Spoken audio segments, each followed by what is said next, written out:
बोलो जयकारा बोल मेरे श्री गुरु महाराज की जय। श्री परमहंस दयाले जी महाराज की जय। सभी प्रेमी अपनी आंखें बंद कर लीजिए, ध्यान दादा गुरुदेव जी के श्री चरण कमलों में लगाएंगे और एक एक श्वास के साथ सुमिरन करते जाएंगे ताकि ये समय भी हमारा लेखे में लग जाए। जो समय उसकी याद में बीत जाए, उसके संग बीत जाए। जैसे जैसे लीला को श्रवण करेंगे बंद आँखों के साथ अपने चित्त में, वैसे ही दर्शन और दीदार करेंगे। अब आगे की जो जीवनी है वो श्रवण करते हैं।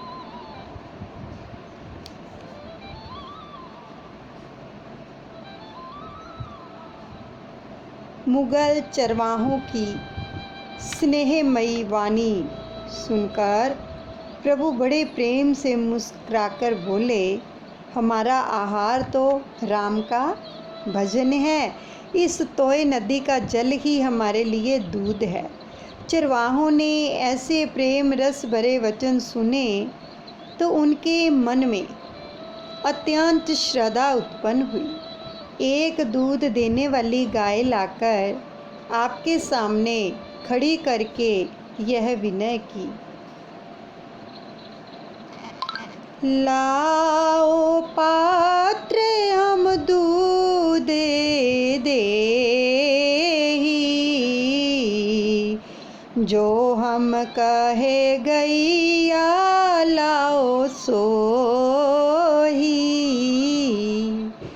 गैया भाज पीठे कर राख्यो, काढ़हूँ दूध वचन आस बाख्यो। हे फकीर साईं, अपना कमंडल लाओ, हम आपको इस गाय का दूध निकाल कर दे दें। किंतु महाराज श्री बोले, इस गाय का नहीं, हम जिस गाय का कहेंगे उसका दूध निकाल कर दो।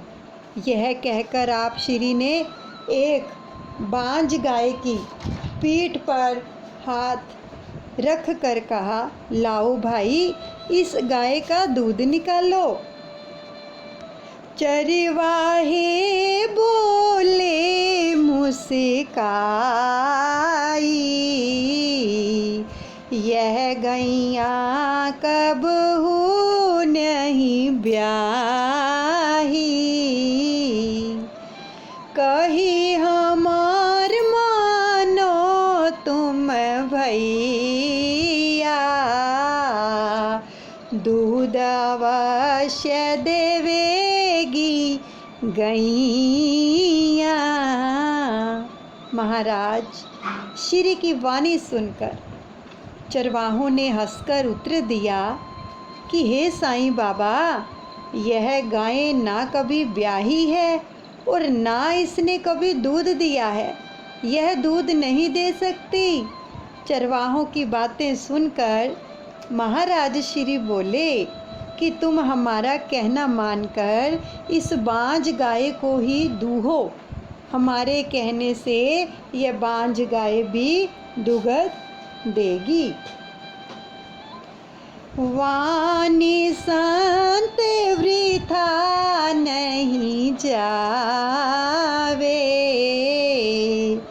माटी कंचन रूप बदलावे।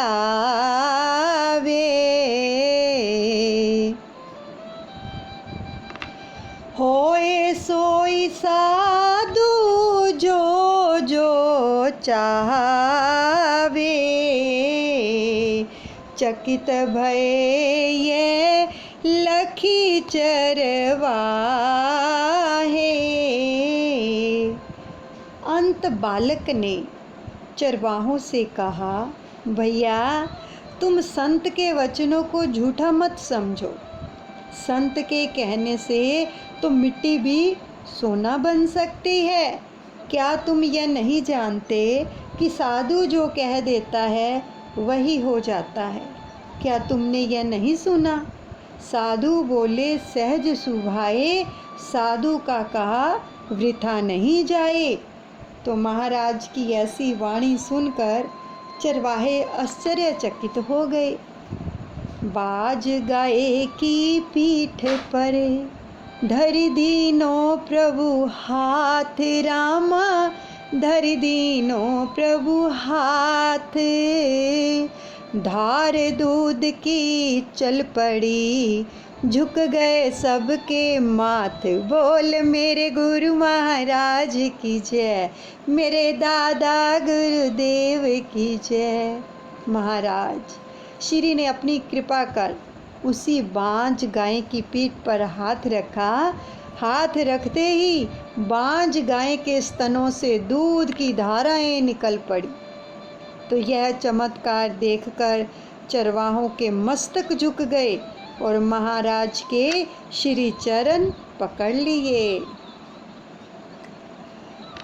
आगे श्री महाराज जी ने निर्णय किया शर और निरक्षर का। तेरी माही बसंत प्रभु श्री परमहंस गुरुदेव, रामा परमहंस गुरुदेव। नित नव नव लीला करत, काहू न लख्यो भेव। बोल मेरे गुरु महाराज की जय, मेरे दादा गुरुदेव की जय। दूसरी बार श्री परमहंस दयाल जी दादा गुरुदेव जी टेरी नगर में पधारे तो अपने उत्तराधिकारी श्री स्वामी स्वरूपानंद जी से भी मिले। परम गुरु श्री स्वरूपानंद जी महाराज अपने आप को छुपाए रखते थे। वे नित्य नई नई लीलाएं करते थे, किंतु उनकी गुप्त शक्तियों को साधारण लोग समझ नहीं पाते थे। तो एक दिवस कछु भगत जन श्री चरणन में आए, रामा श्री चरणन में आए। प्रेम सहित प्रणाम करे, विनती कही सुनाए। बोल मेरे गुरु महाराज की जय, मेरे दादा गुरुदेव की जय। एक दिन कुछ भगत जन श्री परमहंस दयाल जी के श्री चरणों में पहुँचे तो उन्होंने दंडवत प्रणाम करके प्रेम पूर्वक प्रार्थना की। सादर विनय कीन्ही प्रभु पाही, उपजी दया दयालु मन माही। सेवक सदन स्वामी पग धारो, निज करते सब काज सवारो। आदर सम्मान पूर्वक प्रभु चरणों में भक्तों ने अर्ज की कि हे स्वामी, अपने दासों के घर पवित्र करें और अपने ही कर कमलों से अपने जनों के काज सवारें। अपने सेवकों की जो नम्र विनय सुनकर महाराज श्री दयालु दादा गुरुदेव जी का दिल पसीज गया। नाम संस्कार बालक को कीजिए, जनहित कारण दर्शन दीजिए। निज जन जान कृपा प्रभु कीनी, हरि बाबा कहूँ आज्ञा दीनी। अपने बालक का नाम संस्कार करने के लिए आप स्वयं ही दर्शन देने की कृपा करें। दयालु प्रभु भगत का प्रेम देखकर ऐसी कृपा की कि अपनी जगह अपने होने वाले उत्तराधिकारी हरि बाबा श्री स्वामी स्वरूपानंद जी महाराज के लिए ये शब्द कहकर आज्ञा प्रदान की दादा गुरुदेव महाराज ने, मेरे और मम भगत में कछु भी अंतर नाही। कथा पाठ की विधि समझाई, सेवादार संग दियो पठाई। भगत रामचंद्र शुभ नामा, जट्ठा नगर कुलाची ग्रामा। कथा पाठ आदि की विधि समझाकर एक सत्संगी सेवादार भगत रामचंद्र को साथ जाने की आज्ञा दी। भगत रामचंद्र जी टेरी के समीप जट्ठा कुलाची ग्राम के निवासी थे। साधक सत्संगी अभियासी, करत राज ग्रह रहते उदासी। भयो विचार भक्त मन भारी, दाता राखे लाज हमारी। भगत रामचंद्र जी एक अच्छे अभ्यासी साधक थे। गृहस्थ आश्रम में रहते हुए भी सच्चे राजयोगी थे। उपरामता पूर्वक जीवन व्यतीत करने वाले थे। गुरु आज्ञा का पालन करना आवश्यक था, किंतु साथ ही साथ उनका मन में एक शंका पैदा हो गई, ये सब कुछ मुझसे कैसे होगा। हे दयालु प्रभु, आप ही मेरी लाज रखना।